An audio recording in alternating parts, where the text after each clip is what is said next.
Hey everyone, welcome back to another AV Lab special video. What are we doing today, Will? So today we're going to collect two new star finches from Justin's mentor, Ron. So we're going to be trying to breed them. It's just going to be a startup project, mainly for me. Justin has done this before. But yeah, so... It's going to be exciting. Yeah, definitely. Awesome.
Before we begin, I'm just going to introduce you to Ron Porter. He's my mentor of 7 years, and he's been basically the center of all knowledge for all my finch keeping, and he's taught me everything I know. So before we start, I'm just going to let Ron introduce himself, and he's going to let us know how he got into birds. Well, thank you very much for that introduction. It's Ron Porter, yeah, and I've kept finches, way back, would have been 8, 10 years old, something like that. My father kept Goulians and in those days stars, and that was about it. And I just sort of progressed from there, and the first thing I did when I built this house was to build a bird aviary. Before anything else. And yeah, it's been great to have birds all that time and see young people coming on and enjoying the hobby. Awesome. Alrighty, so I think we should begin with our first power question. So this is for our viewers, Ron. So we're going to ask you a few power questions for their benefit. So the first one is, what 2 types of finches do you recommend for the beginner and why? Okay, a bit hard just to say which 2, because that depends on circumstances a bit. But Yeah. if you never kept birds before, if you are interested in finches, the obvious thing is to keep the ones that are what we call hardy, less liable to die, simple as that. So you'd aim at something like the Australian zebra or the Bengalese finch from the Indonesian islands. Both prolific and easy to breed, easy to keep, no special food, and very few health problems. There are others, but then as I say, it depends on the size. Both of those birds will, both of those family of birds will breed in small cages, very small cages, say 600mm cube. Cages would be big enough to hold a pair of each of those species. Alrighty, so our second question is, can you feed finches any small bird mix? And if no, what seed do you feed? Could you feed? Okay. That's a range of mixes, and the primary reason for that range of mixes, which is by no means the full range, is the size of the grain. So we tend to, when we get it a bit particular on our finches, we go down to a fine seed mix. Now that contains a lot of ordinary paddock grass seeds, not what you'd necessarily buy on the commercial market. The commercial market normally only has 3 types of seeds: French Pannican, a Panarama, and a little bit of Canary Seed. So it only has the 3. But when you get into finches, then you start to get red Pannican, which is the red one in there, the French white millet, that's white lettuce seed, that's Panarama seed, very, very fine seed, that one.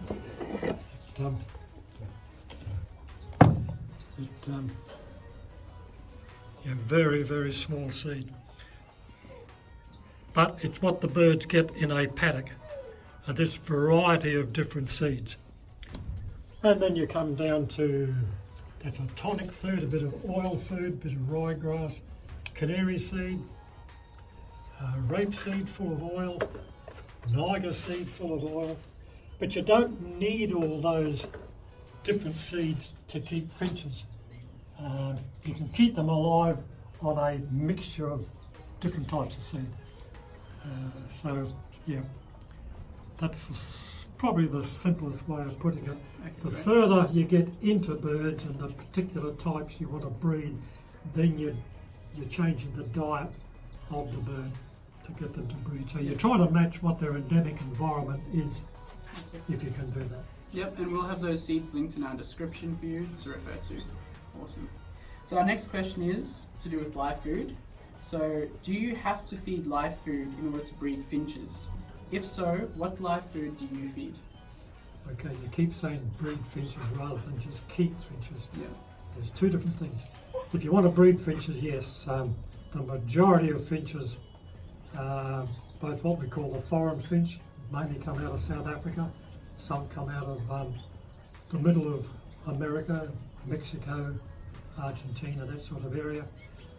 A small range of birds from Europe, and then you've got a half a dozen endemic to Australia. Now, I'd say all of the South Africans, you need live food.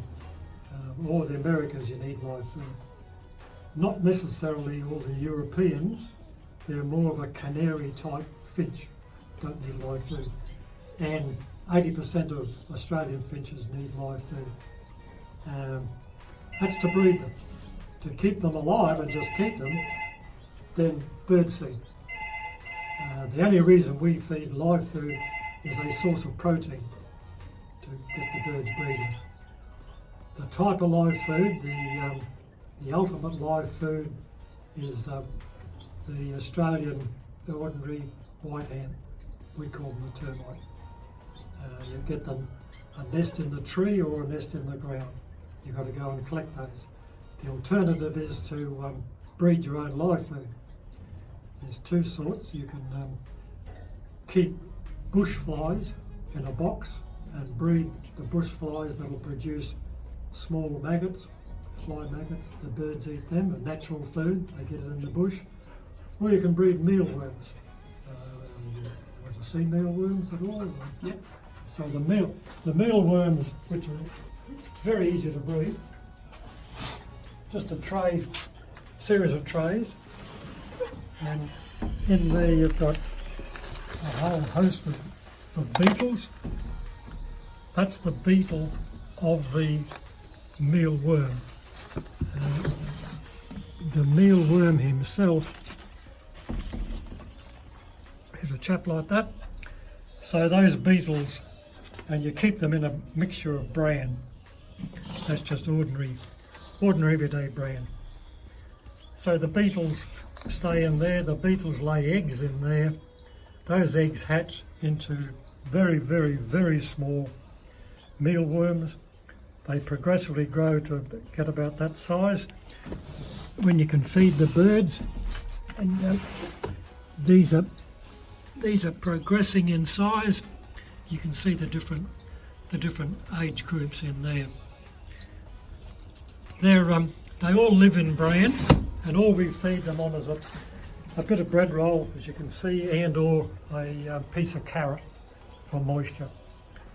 They take about, depends on the temperature, maybe 3 months to go from an egg to a worm. The beetles progressively die off, and you just rotate the system. The maggots are a different ball game. They're bred on a mixture of once again bran and milk powder. That gives them all the protein they need, and they get sugar as a food. So once again, the bush flies, you keep them in a box. The bush flies lay eggs in that mixture of milk and bran. Those eggs hatch out into little maggots. Within about 2 or 3 days, they'd be about 5 to 7 mil long, and then you can take those maggots out and feed the birds. The flies progressively die, and you keep the system going around from fly to egg to maggot back to flies again.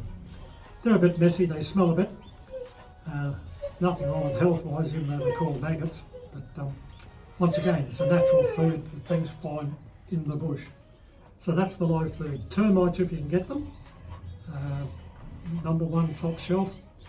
Then you come down to ease of manufacture. Mealworms are very easy, and then you get into maggots if you want it. Awesome, thanks Ron. So our next one is a commonly asked question, and it's where do you recommend a beginner should go to get their birds? Be that a sale, a pet shop. What do you think? What's your opinion? Okay, the obvious answer is people get concerned about pet shops, but they're a vital link in the agricultural hobby. Unless you have a commercial enterprise to move birds on that you sell, that you breed, you want to sell them, you want to move them on, you need a commercial arm, and pet shops and produce agents normally provide that arm. The negative side of that is the manner in which they're kept can cause health problems with overcrowding. Yeah. Okay. So that's a little bit against the commercial channel. Other than that, it's the best way is to buy from someone who you know breeds finches, and you can go and see those birds, see how they're kept, see what they're fed on, and then purchase birds from there. And the easiest way to find people that breed birds is to become involved in a bird breeding club. Excuse me 1 minute, I'll get this pest out of here. You run out of toys in a minute. Yeah. Okay. Awesome. Thanks, Ron. So finally, this is also a really popular question, and that's what bit of advice can you give to someone beginning in the finch hobby? What sort of advice? Okay.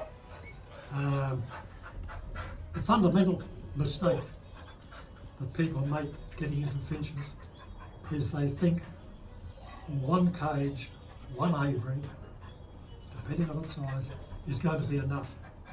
I can absolutely guarantee it won't be. As soon as they start to breed, you'll want another cage or another something to put those young birds in until you can sell them and give them away. The average finch you've got to keep for around about 9 months onwards, so that they take that long to get their adult plumage so you can sex them and sell them. So if you've only got one aviary, you've got your original birds, they start to breed, and then you get overcrowding and you get stress problems and you get health problems, and then your birds die off. So the majority of people have a cage or an aviary, and then a second one to put the young ones in. Yeah. If you only want to specialise in a species of finch, then you're only going to keep a couple of pair, one pair maybe, in an aviary. That's not so critical because they won't get overcrowded so quickly because they won't breed as many. Yeah, exactly. Yeah.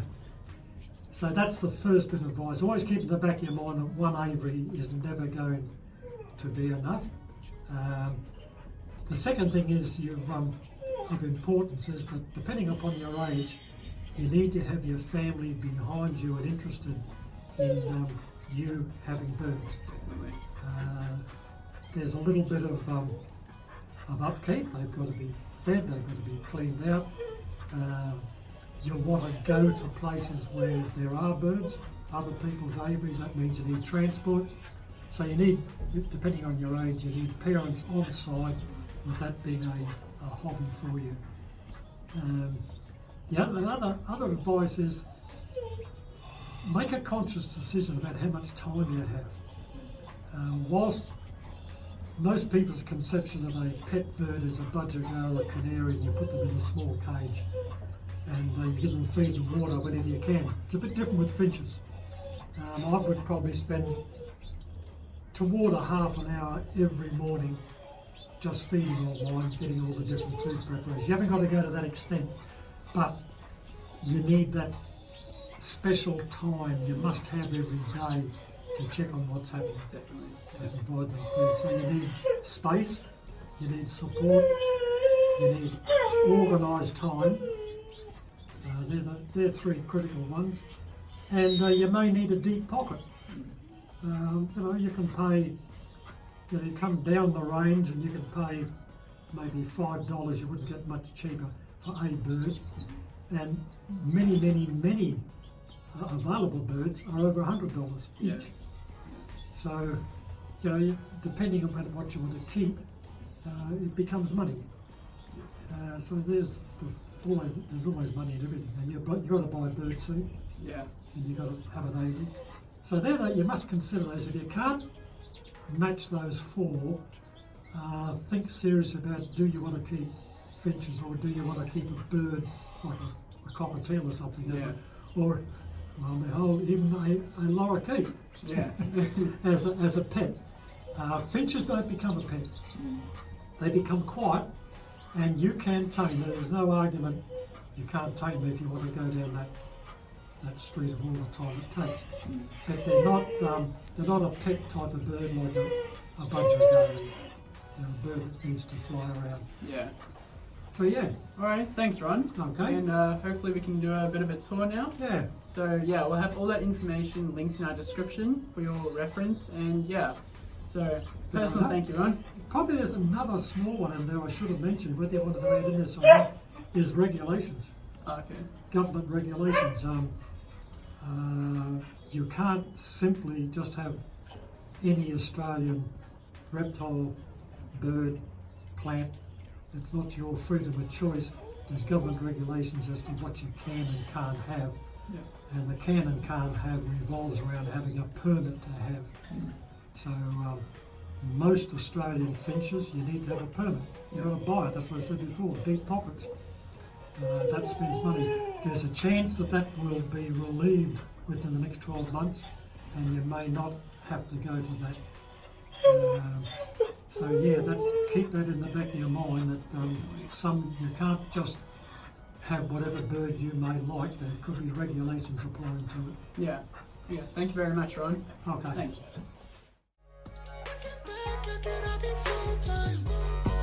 Just two strangers.